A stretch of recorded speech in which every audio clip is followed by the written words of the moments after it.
Bueno, mis hermanos, continuamos entonces con esta clase, lo cual vamos a abordar el punto donde queda el traslado de Nazaret a Capernaum.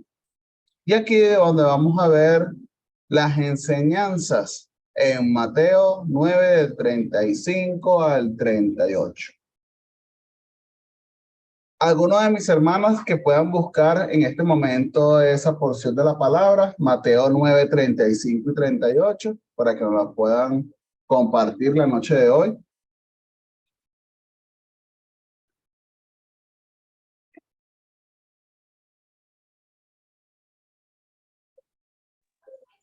¿Cuál es la palabra, hermano? Disculpe.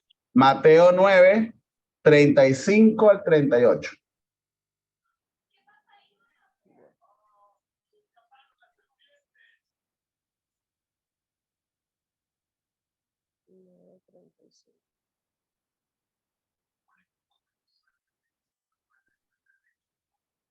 La mies es mucha. Recorría Jesús todas las ciudades y aldeas, enseñando en las sinagogas de ellos y predicando el evangelio del reino y sanando toda enfermedad y toda dolencia en el pueblo. Y al ver las multitudes, tuvo compasión de ellas, porque estaban desamparadas y dispersas como ovejas que no tienen pastor. Entonces dijo a sus discípulos: a la verdad, la mies es mucha, mas los obreros pocos. Rogad pues al Señor de la mies que envíe obreros a su mies. Amén, hermana, amén. Como lo dice la palabra, la mies es mucha, pero pocos son los obreros. Muchas dispersas como ovejas que no tienen pastor.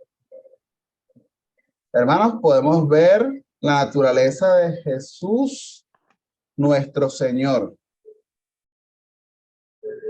y la relación de pastorear su rebaño.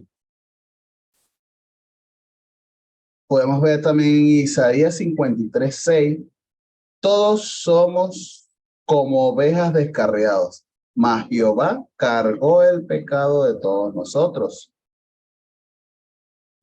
Y nos hacemos una pequeña reflexión. ¿Pero qué se necesita para ser parte de ese rebaño y entrar en el reino de los cielos?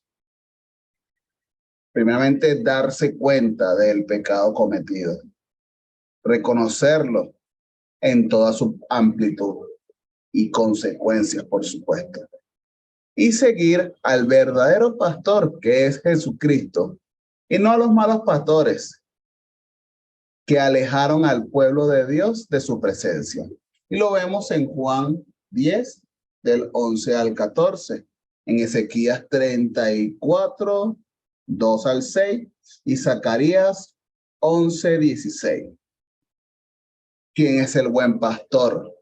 Y se los recuerdo nuevamente estas porciones de la palabra para que las puedan buscar cuando tengan un poquito de oportunidad, hermano. Juan 10, 11 al 14, Ezequiel 34, del 2 al 6, y Zacarías 11, 16, para profundizar sobre este aspecto.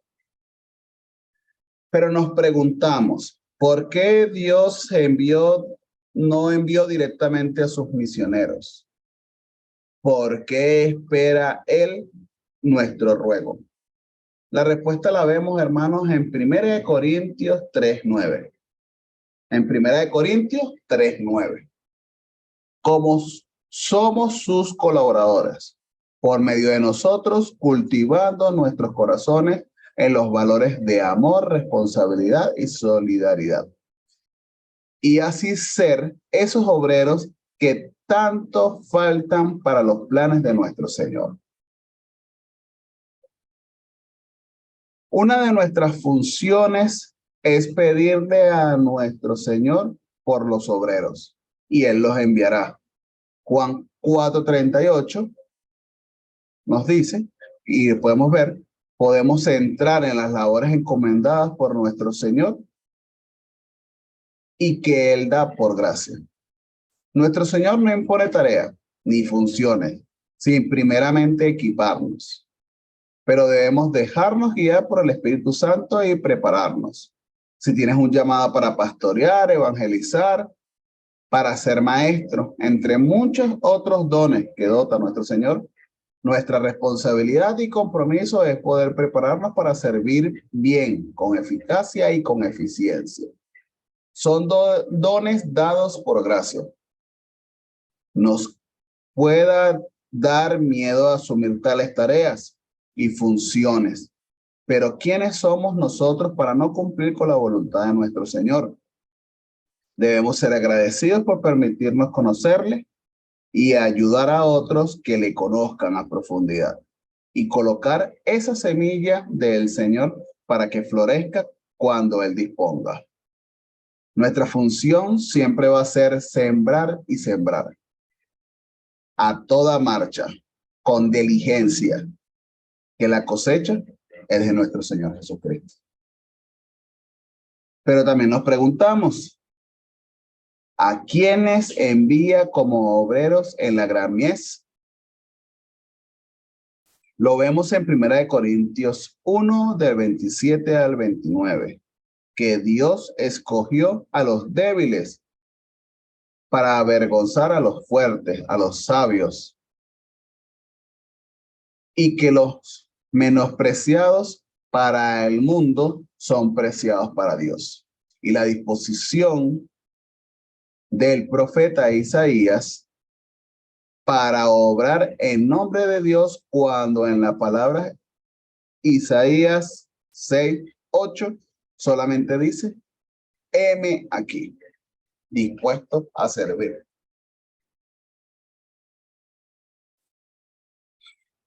Vemos también lo que es el rechazo nuevamente en Nazaret.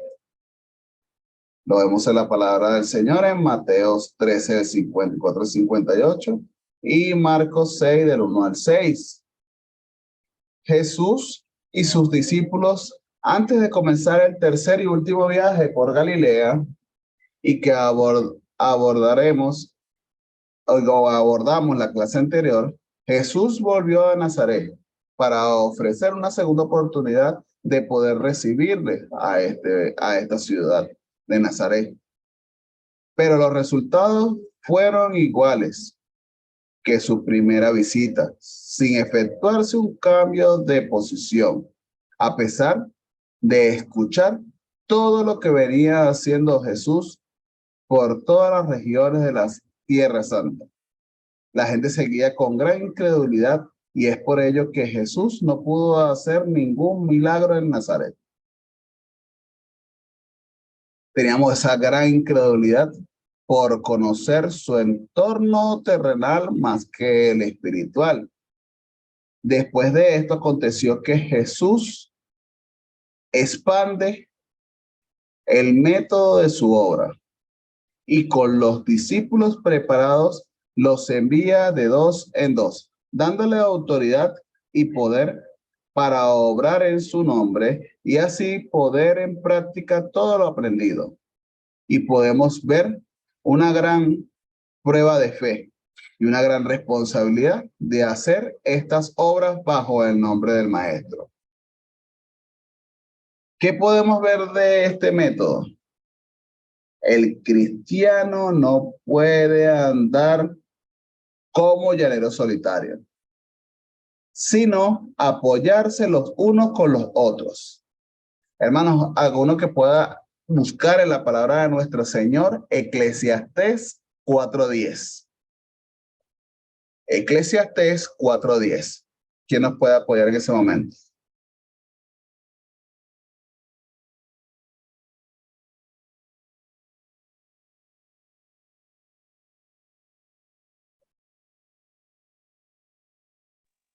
Eclesiastés 4:10.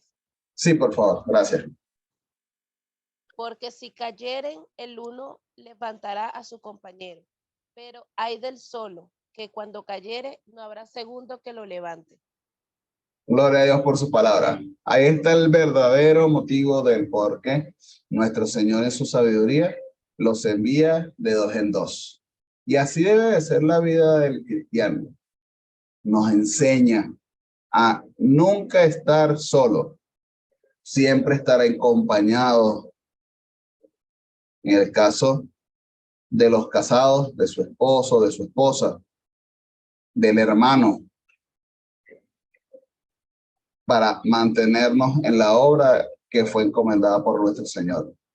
Y como lo dice la palabra, si alguno cayese, por supuesto que el otro lo va a apoyar para levantarse. Es importante tenerlo en cuenta, que no somos llaneros solitarios, sino que debemos apoyarnos los unos con los otros en todo momento.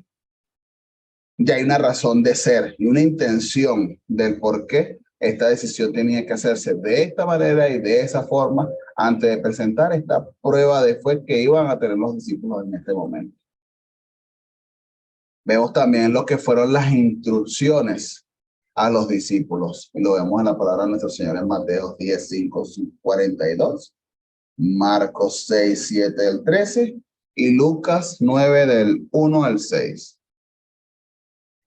Una vez que les hubo dado las instrucciones pertinentes, Jesús reanudó su propia obra. Se cree que posiblemente fue a muchas ciudades en las que encontró a sus discípulos o ya habían estado en ellas. Más tarde volvió a Capernaum y sus discípulos se reunieron con él allí para explicarle sus experiencias y sus logros. Su ministerio en Galilea llegaba a su fin con este tercer viaje a la provincia de Galilea. Se había creado una nueva situación y era necesario que su ministerio adoptara un nuevo rumbo. Vemos cómo les envió solo con lo necesario y que pudieran ver su caminar en la provisión de Dios y la misericordia de cómo hace sus obras. Vemos cómo Jesús le dio autoridad a los discípulos para predicar el evangelio, echar fuera demonios y sanar enfermos en su nombre. Una prueba de fe grande, hermanos. No tenían una túnica adicional, no tenían un calzado adicional, no llevaron provisiones de ningún tipo. Y pudieron ver la mano de Dios en cada uno de ellos. Cómo llegó la provisión de otras personas. Cómo pudieron hacer todas estas maravillas, todos estos milagros y llevar la palabra de nuestro Señor en el nombre de Jesucristo. Gloria a Dios por eso.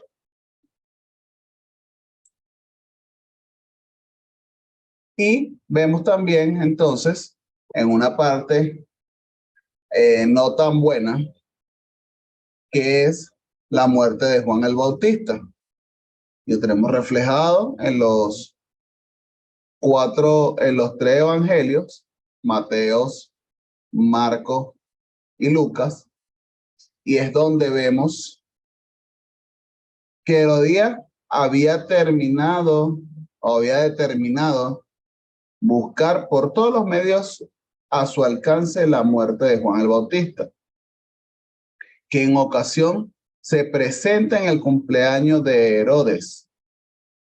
Su plan era humillarse y de emplear el atractivo físico de su hija Salomé ante el rey Herodes, que en su momento era su amante en su primer momento y después iba a ser su marido. Estamos hablando en este caso de lo que era Herodías. Es tan vil esta situación que sin importar la deshonra para su hija, Herodías estaba dispuesta a todo con tal de conseguir su propósito. Esa venganza la cejó por completo. Y donde Salomé danzó en un entorno de hombres que habían bebido libremente, siendo este un acto muy vergonzoso, siendo ella una noble y virgen. Vemos cómo Herodías estaba dispuesta a prostituir a su propia hija dentro de sus planes para matar a Juan el Bautista. Después de deslumbrar y cautivar a Herodes, vemos cómo en la palabra en Marcos 6:23 nos dice: pídeme lo que quieras y yo te lo daré. Más tarde volvió a decirle en juramento: todo lo que me pidas te daré, hasta la mitad de mi reino.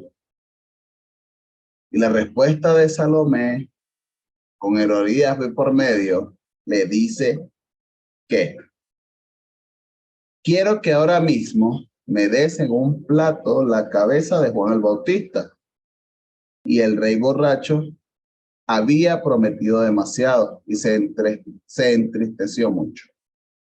Debía sostener su palabra. El rey, enviando a uno de sus guardias, mandó a que fuese traída la cabeza de Juan. El guardia fue y lo decapitó en la cárcel. Ella había triunfado sobre el poderoso predicador y Juan se había enfrentado con su destino. Jesús también se enfrentaría con el suyo más tarde. Cuando algunos de los discípulos de Juan se enteraron, nos dice Marco, que vinieron y tomaron su cuerpo y lo pusieron en el sepulcro. El lugar de su sepultura fue posiblemente alguna de las cavidades usadas como tumbas cerca del castillo de Macareos. Para tener esta referencia en cuenta, hermanos, y cómo se ve que la venganza cega, cómo buscó de las mil maneras, de las mil formas posibles, usar todos los medios posibles para poder cumplir con su cometido, sin importar el bienestar de las personas que estaban en el entorno, afectando grandemente a su propia hija con tal de cumplir con tal propósito. Bueno, mis hermanos, continuamos entonces con la primera parte del objetivo número 3, que será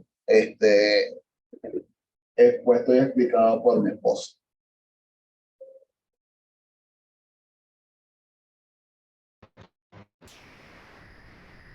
Buenas noches, hermanos. Entonces tenemos la continuación del objetivo 3, concretar los milagros, sanidades, enseñanzas y encuentros personales que realizó Jesús durante esta etapa de su ministerio.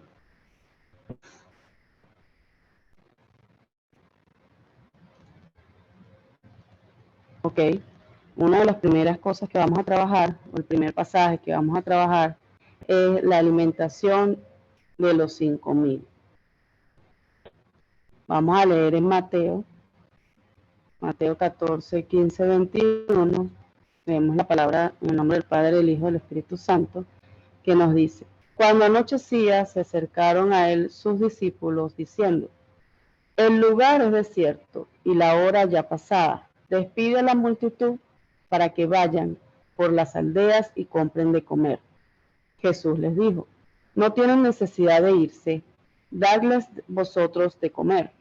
Y ellos dijeron: no tenemos aquí sino 5 panes y 2 peces.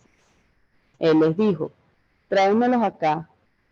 Entonces mandó a la gente a recostarse sobre la hierba, y tomando los 5 panes y los 2 peces, y levantando los ojos al cielo, los bendijo, y partió y dio los panes a los discípulos, y los discípulos a la multitud.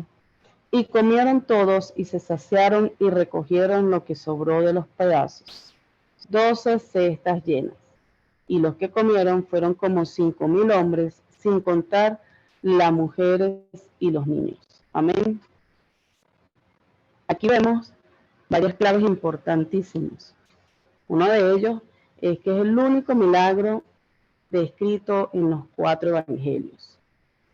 Aquí nos dicen que comieron una gran multitud, 5,000. Pero esos 5,000 sin contar las mujeres ni los niños. Pudieran haber sido el doble o el triple. Pero más allá de eso, sobraron 12 cestas. Vemos que hay un beneficio colectivo, o sea, no fue un milagro individual, fue algo donde mucha gente pudo verlo, pudo presenciarlo, pudo comer de ese milagro que estaba sucediendo en ese momento. Y también pues vemos una lección para sus discípulos, porque una vez más el Señor pues le está mostrando su poder, le está mostrando todo lo que Él puede hacer por medio del Padre. Dice la palabra que no había suficiente alimento, ¿verdad? Y el Señor pues logró hacer ese milagro. Podemos observar también una vez más que Dios es el Dios de lo imposible, que Él hace milagros, donde la gente no los ve, donde la gente ve quizás poco, quizás ve enfermedad, quizás ve la parte negativa, pues Él hace milagros. Y aquí vemos una cantidad de testigos, una cantidad de beneficiarios en un mismo tiempo. También vemos cómo Dios pues resalta aquí el amor y la gracia de Dios, pues pudiendo haberlos despachado o pudiendo haberlos mandado a comprar ellos mismos su alimento, pues Él ve la necesidad de cada uno de ellos de moverse de allí, porque sabemos que las cosas no eran tan cercanas, y Él los ayuda a que no se marchen y pues se queden, continúen Él también, porque según la palabra pues no habían sido todos atendidos, porque era mucha la multitud en ese momento. Y bueno, los discípulos también ven una vez más una gran lección. Y como ellos abordan las circunstancias, pues el Señor les muestra que no hay que desesperarse y hay que confiar, hay que creer y hay que buscar la gracia de Dios. Y si nos ponemos a pensar y leemos este estudio de esta palabra, pues hemos visto cantidades de milagros hasta ahorita, hasta esta lección. Hemos visto cómo se ha manifestado el poder de Jesús a través del Padre. Y pues nosotros en nuestra mente finita, ¿verdad? Quizás también los apóstoles en ese momento, pues nunca se imaginaron que con 4 panes y 2 peces iban a lograr alimentar a tantas personas. Y aquí vemos pues varias enseñanzas también para nosotros mismos en esta noche. Vemos que cuál es la calidad de nuestra fe.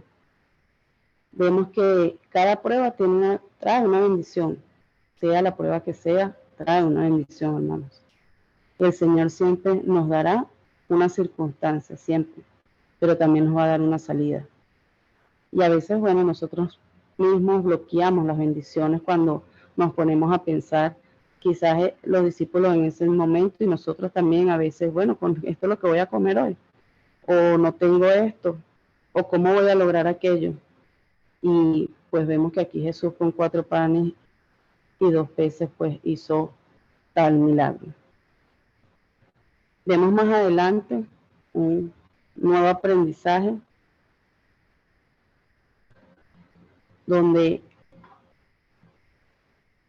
después de pasar por todo lo de los 5.000 beneficiarios con la alimentación, el Señor pues Jesús va desde el desierto cerca de Betsaida a Genezaret, y allí después de una larga jornada le indica a sus discípulos que se vayan en la barca hasta el otro lado, y él iba a orar a solas.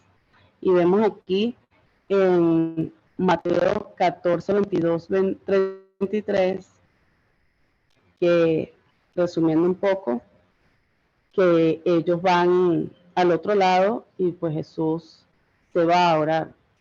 Los invito a que lo lean en su casa cuando puedan. Sé que quizás lo han escuchado o lo han leído, pero es una palabra muy hermosa, Jesús caminando sobre las aguas. Y en este aprendizaje, hermanos, en esta enseñanza de esta noche, vemos cómo Jesús pues se le presenta a ellos caminando sobre las aguas. Ellos estaban en la barca y dice la palabra pues que había un recio viento, estaba reciando mucho el viento. Y ellos no veían bien entre la lluvia, el viento, la noche. Y pues era Jesús el que se acercaba al frente de ellos. Y les decía pues que no se asustaran, que era Él.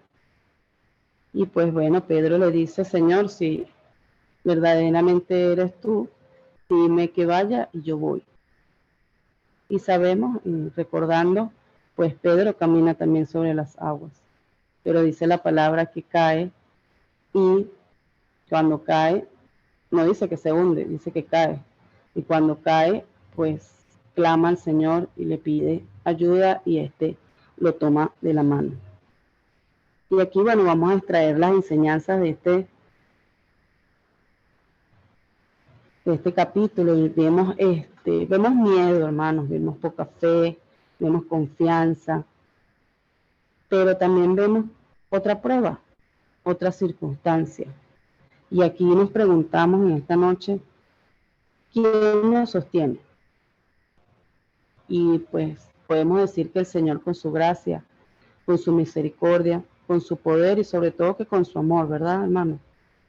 Y debemos reconocer que Jesús y su soberanía en cualquier problema, Él nos toma de la mano si nosotros clamamos a Él. Aquí también vemos que nosotros solamente, o en las circunstancias, a veces nos cegamos y pues vemos con nuestros ojos de hombre y no con los ojos espirituales. Y a veces nos tenemos que poner a pensar un poco y decir, no es porque esta prueba, sino ¿qué me vas a enseñar con esta prueba? Vemos que a veces nos hundimos en nuestros mismos problemas, que si quitamos la mirada de Jesús o la mirada que debemos de tener ante Dios, nos hundimos. Y eso puede pasar en segundos, hermano. Esa fue en segundos, puede quizás hacernos tambalear. Y entonces lo que tenemos que tener muy, muy, muy atento, con mucho cuidado, con mucha comunión, porque cuando tenemos mucha comunión con Dios, podemos superar las pruebas de su mano. También, bueno, tenemos que sacar tiempo para estar con Dios en esa comunión, caminar con fe, y también, hermanos, que una caída pues no es el fin. Vemos que aquí Pedro cayó, mas no se hundió, porque cuando él cayó inmediatamente le clamó a Jesús y pues Jesús lo tomó de la mano. Y bueno, vemos que la fe, quizás a veces podemos tener una pared, pero la fe hace que nosotros traspasamos esa pared. Y aquí nos enseña pues que aunque nuestra fe quizás por un instante pueda flaquear, debemos clamar, debemos pedir ayuda y debemos de saber con quién estamos caminando. Amén. Luego pasamos a una enseñanza también maravillosa, como todas las de nuestro Señor, que es el pan de vida. Y aquí vemos en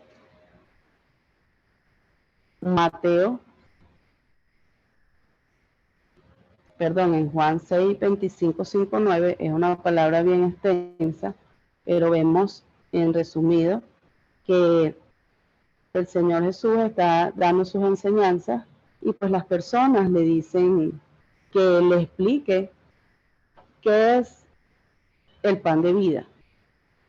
Y aunque es un capítulo bien poco largo, yo les voy a leer del 30 al 34 para poder extraer la enseñanza. En el nombre del Padre, del Hijo y del Espíritu Santo, leo. Le dijeron entonces, ¿qué señal pues haces tú para que veamos y te creamos? ¿Qué obra haces? Nuestros padres comieron el maná en el desierto, como está escrito, pan del cielo les dio a comer. Y Jesús les dijo, de cierto os digo, no os dio Moisés el pan del cielo, mas mi Padre os da el verdadero pan del cielo. Porque el pan de Dios es aquel que descendió del cielo y da vida al mundo. Y ellos le respondieron, Señor, danos siempre de este pan. Amén. Si recordamos un poco la enseñanza en Josué 5:12, nos dice que en sus antepasados, el Señor, como sabemos, cuando ellos estuvieron en el desierto, les dio maná del cielo, pero ese maná del cielo era alimento para el cuerpo, era alimento físico, era un alimento para que ellos pudieran solventar ese desierto. Fíjense que la palabra dice que cuando ellos ya pasan del río Jordán y llegaron al Gilgal, el maná cesa. El maná cesa y al día siguiente que ellos llegan a pasar el río Jordán. Entonces, igual de la misma manera, resumiendo, dicen que todo aquel que comió maná también murieron. Entonces no es el alimento a que él se refería. Porque fíjense que también vemos en uno de los primeros censos que 600,000 hombres murieron y que solo, excepto Caleb y Josué, sobrevivieron. Entonces no era de este alimento que él les hablaba, no era de este alimento que es un alimento espiritual, es un alimento eterno y es donde no van a saciar su hambre, sino van a tener una satisfacción, una paz, van a tener bendición, van a tener vida eterna. Y pues desde luego no lo comprendieron fácilmente. Quizás esta palabra, pues después de que el Señor a su muerte, a su resurrección, pues entendieron, sobre todo sus apóstoles, a lo que él se refería con esto que estaba enseñando en este momento. Luego vemos más adelante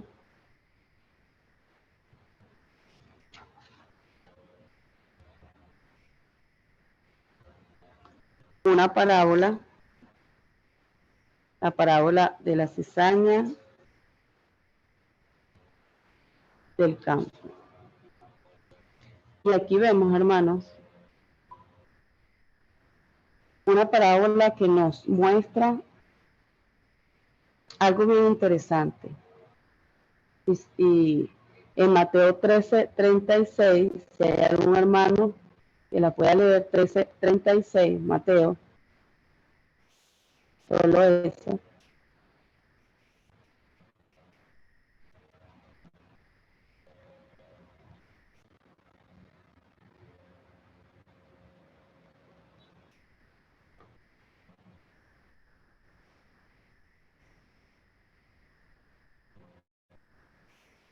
(13:36). Correcto. Entonces, despedida la gente, entró Jesús en la casa y acercándose a él sus discípulos le dijeron, explícanos la parábola de la cizaña del campo. Amén. Gracias, hermano.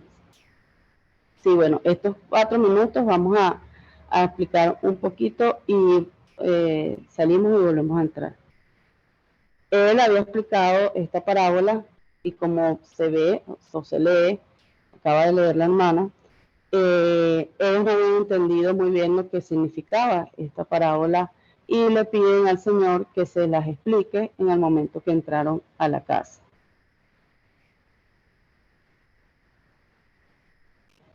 Como queda muy poquito tiempo, no sé si hasta los momentos vamos bien, hay alguna pregunta o alguien quiera también agregar algo a la clase.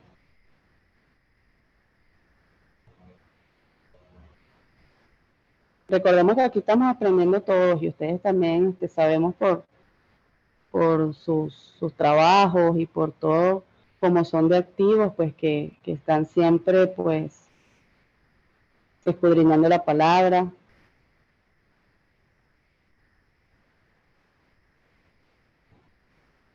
Nos vamos bien y salimos y entramos nuevamente.